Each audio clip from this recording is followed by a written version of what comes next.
You've just entered the Bear Report, your digital zone for all things Chicago Bears. Bear down. Let's get into it.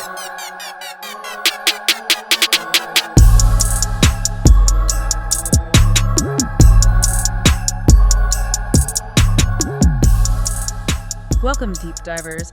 Today, we're not just talking about a football game. We're really dissecting a collapse. That's putting it mildly. We're diving headfirst into the Chicago Bears' opening night loss to the Minnesota Vikings. A game where, and get this, the Bears had a 94.2% win probability at one point. 94.2. It's staggering, really. You see that number, you see the final score, 27-24 Vikings, and you just think, how? Exactly. How did that happen? So we've been digging through, various sports reports, podcast analyses, even some team chatter. And our mission for you, the listener, is to pull out the critical bits of insight. Yeah, we're going beyond the box score. We'll look at player performances, the good, the bad, and the confusing. We'll definitely get into some coaching decisions. Oh, absolutely. And those turning points, those moments that tell you why this wasn't just another loss, but maybe, just maybe, a really significant moment for this Bears team going forward. So get ready. We're peeling back the layers. All right, let's do it. Where do we start? The quarterbacks, I assume? Has to be right. This game was such a tale of two QBs, a total roller coaster of expectations. And man, Caleb Williams, he came out firing that opening drive. Oh, scripted perfection. Yeah. 10 plays, 61 yards, took, 5.5 minutes off the clock? Touchdown. Couldn't have drawn it up better. He was 6 for 6 passing on that drive. There was that incredible pass to Odin down the right sideline. Yep, saw that one. And converted a key third down, too. But the touchdown run, the 9-yarder on 3rd and 6? That was the moment, wasn't it? Standing up, staring everyone down, pure confidence. A total swagger. And he completed his first 10 passes overall. 10 for 10. Some were saying he looked like Aaron Rodgers back there sometimes. That extra step. Finding space. It felt like the script everyone dreamed of, especially after last year, remember? They never scored on an opening drive all season. This felt different. It did. High expectations met right out of the gate. But was it sustainable? That's the question, isn't it? Because after that perfect 10 for 10, things went south fast. He was just 8 for his next 20 attempts. 8 for 20. That's a steep drop. And those accuracy issues we heard whispers about, it really seemed to pop up again. Reports said he was missing throws by that much, Not miles off, but just enough to matter. Like that 4th and 3 to DJ Moore. Yeah, in the second quarter. Just led him a bit too much. Critical spot, drive killer. Yeah. It's those moments that show maybe the footwork under pressure, something scouts noted, is still a work in progress in the NFL. And the final stats. 86.6 passer rating, 210 yards. Felt like a lot of, what do the reports call it? Empty calories. Empty calories, exactly. Yards gained when the game was basically out of reach, or at least the crucial moments had passed. It looks okay on paper, but doesn't tell the story of performing when it truly mattered. What does that mean, really? Like, how does it mask things? Well, think about it. If you get, say, 80 of those 210 yards in the last 4 minutes when you're down 2 scores, does that really reflect how you played when the game was tight? It inflates the numbers without reflecting clutch performance? Gotcha. And his post-game quote about accuracy, well, I've always been an accurate passer, so I don't really know what's going on right now. Didn't exactly scream confidence, did it? No, it felt a bit dismissive, maybe. Not the self-awareness you'd hope for in that spot. Tough look for a rookie leader. Definitely. Okay, so flip side. J.J. McCarthy for the Vikings. He started off looking rough. Rough is an understatement. Rattled, like a rookie thrust into a hostile environment. His passer rating through 3 quarters was reportedly in the 20s. Abysmal. 3-and-outs galore. Just completely ineffective. But then the fourth quarter happened. And suddenly, he couldn't miss. It was a stunning turnaround. Throws 3 touchdowns, 2 passing, 1 rushing. Finished 13 for 20, 143 yards, 98.5 rating. From the 20s to 98.5. That's impressive resilience. It really is. Speaks volumes about his, reported leadership, his ability to bounce back.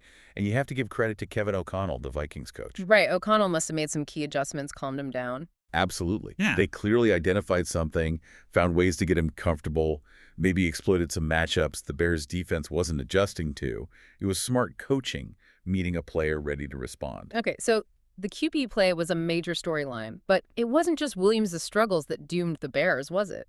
They shot themselves in the foot a lot. Oh, constantly. This brings us squarely into the territory of self-inflicted wounds.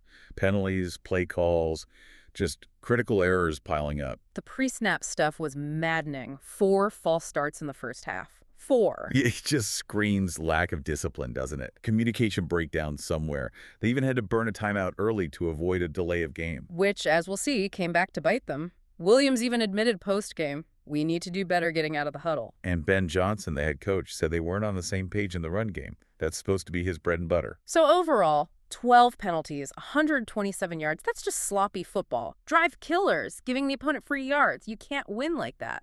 Not consistently, no. And it wasn't just the volume, it was the timing.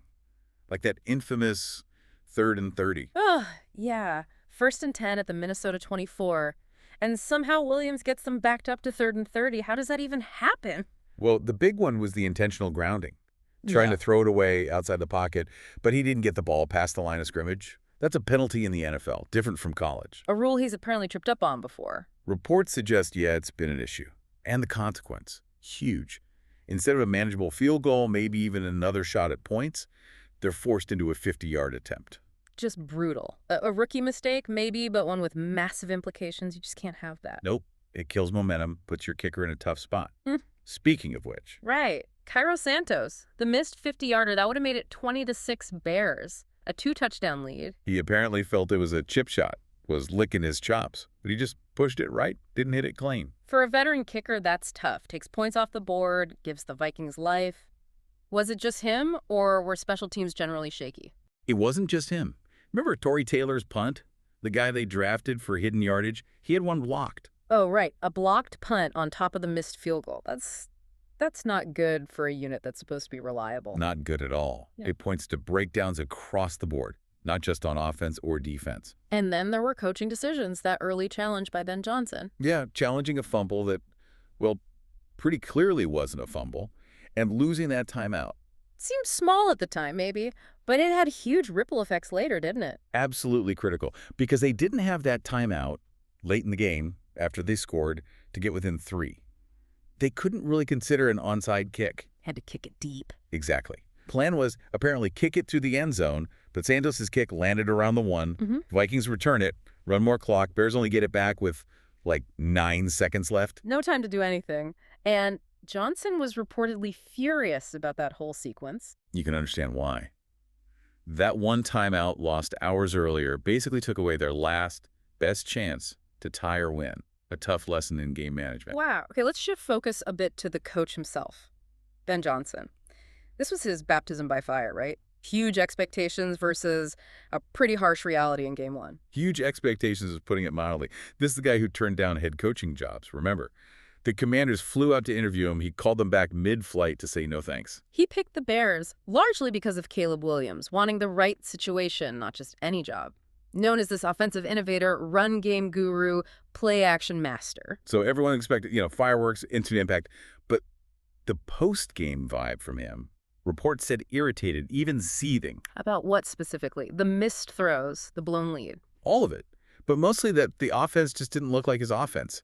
Where was the creativity, the surprises, the trick plays his Lions offense was known for? Yeah, good point. It felt kind of vanilla, actually, after that first drive. And his explanation was really telling. He basically said, trick plays are a privilege. You earn them by executing the basic stuff, the normal stuff, perfectly first. And his verdict? This team isn't ready for that kind of sophisticated stuff yet. That's a pretty blunt assessment. Wow. So he's saying they need to walk before they can run, essentially. Exactly. He even mentioned coaching more bad teams than good ones in his past, underlining that he has to coach the team he has, not the one he wishes he had. It's realism hitting hard against the hype. A dose of reality, maybe, that the team and the fan base needed. Okay, what about the defense? They started pretty strong, didn't they? Even missing key guys like TJ Edwards, Jalen Johnson, Kyler Gordon. They did. Credit to Dennis Allen, the DC. 2 sacks on McCarthy's first 2 drives. He was mixing coverages, showing complex looks, trying to confuse the rookie. It worked for a while. But then the fourth quarter collapse, what happened there? It just seemed like they fizzled out, lost energy, lost discipline, and, as we said, McCarthy and O'Connell got them figured out. How so? What were the Vikings exploiting? Mismatches, mostly.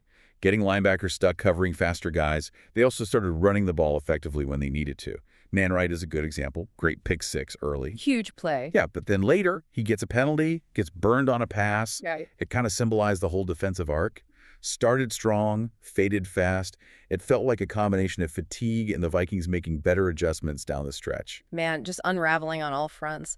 So let's talk about the fallout, the ripple effect. The mood at Soldier Field must have been rough. Oh, brutal. Started electric. Right. All the local celebs, 85 Bears legends like Reggie Phillips, Jared Payton as honorary captain. Huge buzz. And by the fourth quarter. Boos. A mass exodus from the stadium, just dejecting for the home crowd. People were drawing parallels to that 2018 opener. Trubisky starting hot, then fading against the Packers. That familiar feeling of, here we go again. That's tough for a fan base that's been through so much. And you have to think, after a loss like this, under a new regime, personnel decisions are coming, right? Absolutely. Reports are clear. Ben Johnson's influence on personnel is only going to grow, win or lose this season. Essentially, everybody is up for review right now. Everybody, even. Well, maybe not Williams long-term. He's seen as the 2026 guy. But guys like Cairo Santos, absolutely on the hot seat. Depth chart spots, future contracts, everything's likely being reevaluated based on who fits Johnson's standard of discipline and execution. This loss probably speeds up that process. Okay, so pressure's mounting internally and externally, too. Next up, the Detroit Lions. Oh, boy. The team Johnson literally just left. The team he helped build into a contender. If the Bears play like they did against Minnesota, it's not going to be pretty. Reports say the Lions are licking their chops to face their old OC and the rookie QB. And this game has to be personal for Johnson. Deeply personal. He's described as intensely competitive, driven. He's probably, like you said, seething about this loss and wants to unleash everything against his old team. It's like that LeBron going back to Cleveland vibe, hostile environment. Exactly. Johnson himself talked about looking forward to the playoff-like atmosphere, even the horrible things fans might yell at him. He wants to see how his team responds to that kind of pressure cooker. So there was even that suggestion. Should Johnson basically sit in on defensive meetings this week? Give them the inside scoop on Jared Goff? It's a fascinating thought, isn't it? He knows Goff inside and out, his fears, his tendencies, what pressures him. He knows the Lions' line calls, their favorite plays. That could be a huge advantage, theoretically. Theoretically, yes, Yeah. like having their playbook. But the big question, the one hanging over everything after week one is, can this Bears team actually take that information and execute it? Are they ready, mentally and physically, for the kind of game plan Johnson probably wants to run, especially against this opponent? That's the million-dollar question. This deep dive really shows how one game, just one opener, can hold up a mirror to all the big challenges, doesn't it? Developing the young QB, the star coach finding his footing, the mental side of handling pressure. It really does.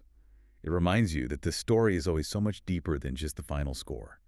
It's about the process, the character revealed under fire. Which leaves us with something to chew on, doesn't it? In pro sports, where everything is so close, is success really more about talent? Or is it about those intangibles, the discipline, the ability to adapt when things go wrong, managing that crushing weight of expectation? That's the ultimate question, isn't it? Something to definitely mull over as you watch the season unfold. Indeed. Thanks for diving deep with us today. Thanks for tuning in to the Bear Report. We're proud to be your voice in Bears Nation. If you liked what you heard, hit follow and spread the word. More news, more takes, more grit. Coming your way soon. Don't forget to follow the show wherever you get your podcasts. And as always, bear down.